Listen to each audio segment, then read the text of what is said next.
Good morning students, मैं assistant professor Hemant Tiwari. अब तक आपने बहुत सी क्लासें ली। आज जो क्लास पढ़ा रहे हैं वो है माहेश्वरी सूत्र। माहेश्वरी सूत्र भगवान शिव शंकर के डमरू से जो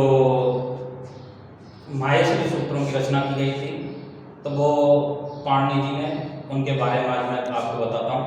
और उसका एक श्लोक के द्वारा 14 जो माहेश्वरी जो सूत्र हैं उनको किस तरीके से डिवाइड किया गया और किस तरीके से बनाया। तो एक ये सूत्र है अपने पास और श्लोक के द्वारा लिख रहा है यहाँ पर माहेश्वरी सूत्र। माहेश्वरी सूत्र में क्या है, ये लिख रहा है नटराज राजो ननाद ढक्तां नवपंच बारम, अर्थात नटराज राजो कहा जाता है भगवान शिव को। नटराज राजो का भगवान शिव को बोला जाता है। नृत्यावसानो नाचते समय, ननाद ढक्कां मतलब डमरू, ननाद मतलब बजाया क्या, नवपंच बारम, नवपंच का मतलब होता है 9 और 5 मिलकर कितना बन जाता है 14। उदय तुकामा सनकादि सिद्धांत एतद् शिव सूत्र जालम। उदय तुकामा सनकादि सिद्धांत किनके लिए, सनक सनंदन सनत कुमारों के लिए, एतद् से शिव सूत्र जालम उनके लिए हम ये शिव सूत्र जालम, शिव सूत्र की रचना की गई थी सनक सनंदन कुमारों के लिए। कि ये सनकादि ऋषि बोला जाता है इनको। सनकादि ऋषि ये क्या है, हमारे लिए पढ़ाने के लिए, और इनके सनक सनंदन कुमार के लिए शिव सूत्र जाल। एक बार दोबारा पढ़ते हैं इसको।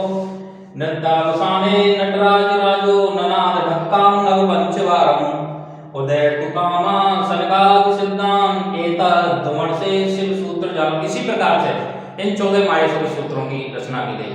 अब मैं आपसे पूछता हूं कि जिस प्रकार से भगवान शिव, जब शिव सूत्र जालम मीन्स भगवान शिव ने, व्यक्ति नाचता और गाता कब है, तब नाचता गाता है जब वो ज्यादा खुश होता है। तो भगवान शिव तांडव नृत्य करते थे, खुशी होकर के भगवान शिव ने तांडव नृत्य करना शुरू किया। तांडव नृत्य के दौरान ननाद ढक्कां अपने डमरू को उन्होंने नवपंच बार 14 बार बजाया।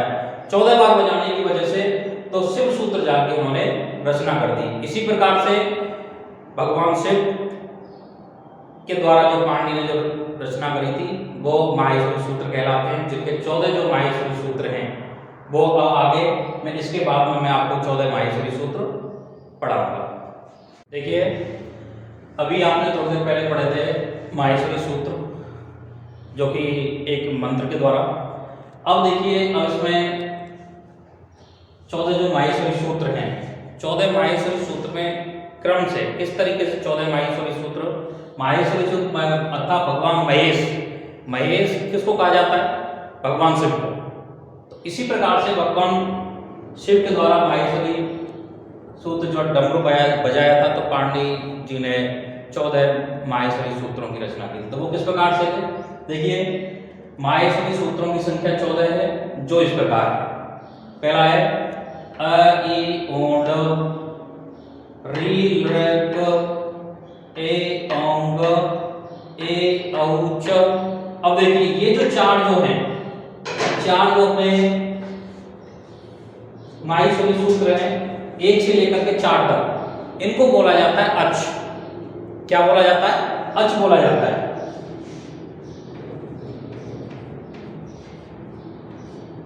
अच बोला जाता है। प्रत्याहार बनाने में सबसे यही काम आते हैं, और इसमें आ से लेकर के 6 तक इसको बोला जाता है अच। ए से लेकर के 6 तक की जो होती हैं, इनमें क्या कहा गया है, अच कहा गया है। ए ई ओ रे ए आ ई ओ रे रे क ए औंग ए औच, इनको अच कहा जाता है। अब देखिए ए से लेकर 6 तक कितने स्वर हैं, ये सभी देखिए यहां से यहां तक चारों को देखेंगे तो इसमें सभी स्वर समाये हुए हैं, और इनको बोला जाता है अच संज्ञा। इनको क्या बोला जाता है, संज्ञा। इनको संज्ञा में देखते हैं तो अच संज्ञा और स्वर संज्ञा के नाम से भी जानते हैं।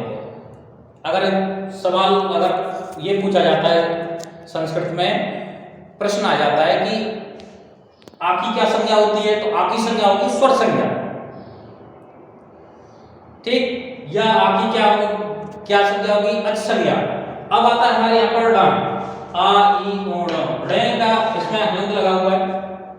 इसमें क्या होगा, ड़ जो होता है इनको क्या बोला जाता है, इनके लास्ट में जो दे रखा है इनकी इत संज्ञा, क्या बोलेंगे, इत संज्ञा बोलते हैं। जैसे इत संज्ञा का मतलब होता है लोप हो जाना, जिसके अंतिम 1 से लेकर 14 तक जो लास्ट में जो शब्द दे रखे हैं, जिनके लास्ट वाला लगा हुआ है, उनकी हो जाती है इत संज्ञा। इत संज्ञा का मतलब होता है लोप हो जाना। तो इसी तरीके से ऐसे लेकर के च तक हमारे अर्थ संज्ञा कहलाएगी। या इसमें किसी भी वर्ण के बारे में पूछा जाता है, स्वर के बारे में, कि ए की कौन सी संज्ञा होगी, स्वर संज्ञा, ओ की कौन सी संज्ञा होगी, स्वर संज्ञा, या अर्थ संज्ञा के नाम से भी बोला जाता है। अब आगे चलते हैं 5वें पर, ह य व र ट लाड़ य म ग ड़ न म छ भ य भ ड़ ध स ज भ ग ड़ द स ख फ छ ठ थ च ट त ब क प य स स स र ह ल। तो ये कितने हो गए, 14 माहेश्वरी सूत्र। 1 से लेकर के 4 तक जो है वो हमारे स्वर में आएंगे, स्वर।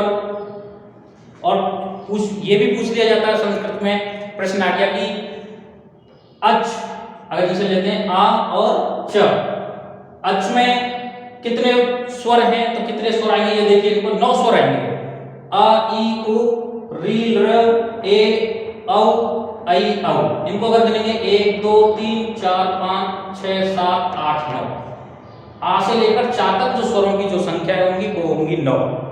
अब ड़ आई ऊर्ण, ड़ का मतलब इसमें लोप हो गया, इत संज्ञा हो गई। संस्कृत में बोला जाता है इत संज्ञा। देखिए कौन सी संज्ञा हो गई, इत संज्ञा। इत संज्ञा का मतलब लोप, लोप हो जाना। इसी तरीके से हमें प्रत्याहार बनाने के लिए अब प्रत्याहार बनाया जाता है ऐसे। अग प्रत्याहार के बारे में पूछा गया कि अग प्रत्याहार का है, अग प्रत्याहार बनाइए। तो अ ई उ ऋ री और र, ये सिर्फ 5 जो स्वर हैं वो अग प्रत्याहार में आएंगे। ण का क्या हो जाएगा, इत संज्ञा हो जाएगी, और क की इत संज्ञा। अब ये भी कह सकते हो कि पाणिनि जी ने ऐसा क्यों किया, रा को हटा देते, इसको यहां से हटा दिया जाए कि सीधे सीधे आ ही बोल देते। लेकिन उन्होंने एक बहुत अच्छा वो किया कि ण लगाने के बाद में कि हमें अगर ये बोलना आ ई उ ना बोल करके अण बोल देते, तो अ और ण, अण के अंदर आने वाले आ ई उ ये अपने आप ही स्वतः इसमें समाहित हो जाते हैं कि अण में कौन कौन से शब्द आते हैं, अ ई उ और ण। इसी तरीके से अब पूछ लिया जाता है तो अक में कौन कौन से आएंगे, अ ई उ री र, तो ये 5 स्वर आएंगे। तो इसी के आधार पर पाणिनि जी ने बहुत शॉर्ट तरीका अपनाया कि हमें इतने बोलने की बजाय लास्ट में बोल देते अच, अच प्रत्याहार बनाया। अच प्रत्याहार बनाने के लिए तो अच प्रत्याहार में आने वाले जो स्वर हैं उन सभी को बोलने की बजाय अच में जो शब्द आ रहे हैं ए ई ओ रे र ए ओ ऐ औ, इन सभी 9 स्वरों को एक ही प्रत्याहार में शामिल कर दिया गया जिसका नाम था अच। अच होने के बाद में और ये अच प्रत्याहार हो गया और स्वर सभी इसी में शामिल हो गए। आगे भी हो सकता है, जैसे कि यहां से ले सकते हैं घस। तो यहाँ पे जितने भी इसमें से जो भी प्रत्याहार बनाने के लिए इनको लेते हैं, तो इसमें भी ग ड़ ध ज ब ग ड़ द। अब इसमें जितने भी प्रत्याहार के जो वर्ण हैं, प्रत्याहार बनाया गया हमारा घस से, इनके लोप हो जाता है, इत संज्ञक शब्द हैं, इनका लोप हो गया। लोप होने की वजह से 1 2 3 4 5 6 7 8 शब्द जो आए हमारे वर्ण जो आए उनका क्या हुआ, प्रत्याहार बनकर के सामने। अभी देखिए अब हमारे माहेश्वरी सूत्र भगवान शिव शंकर के द्वारा, भगवान महेश के द्वारा जो 14 माहेश्वरी सूत्र बनाए गए, इसी के आधार पर हमारी जो संस्कृत है, संस्कृत में भगवान शिव शंकर, अब शिव शंकर को संहारकर्ता के नाम से जाने जाते हैं। तो अब जब भगवान शिव शंकर ने डमरू बजाया तो 14 माहेश्वरी सूत्रों की रचना हुई।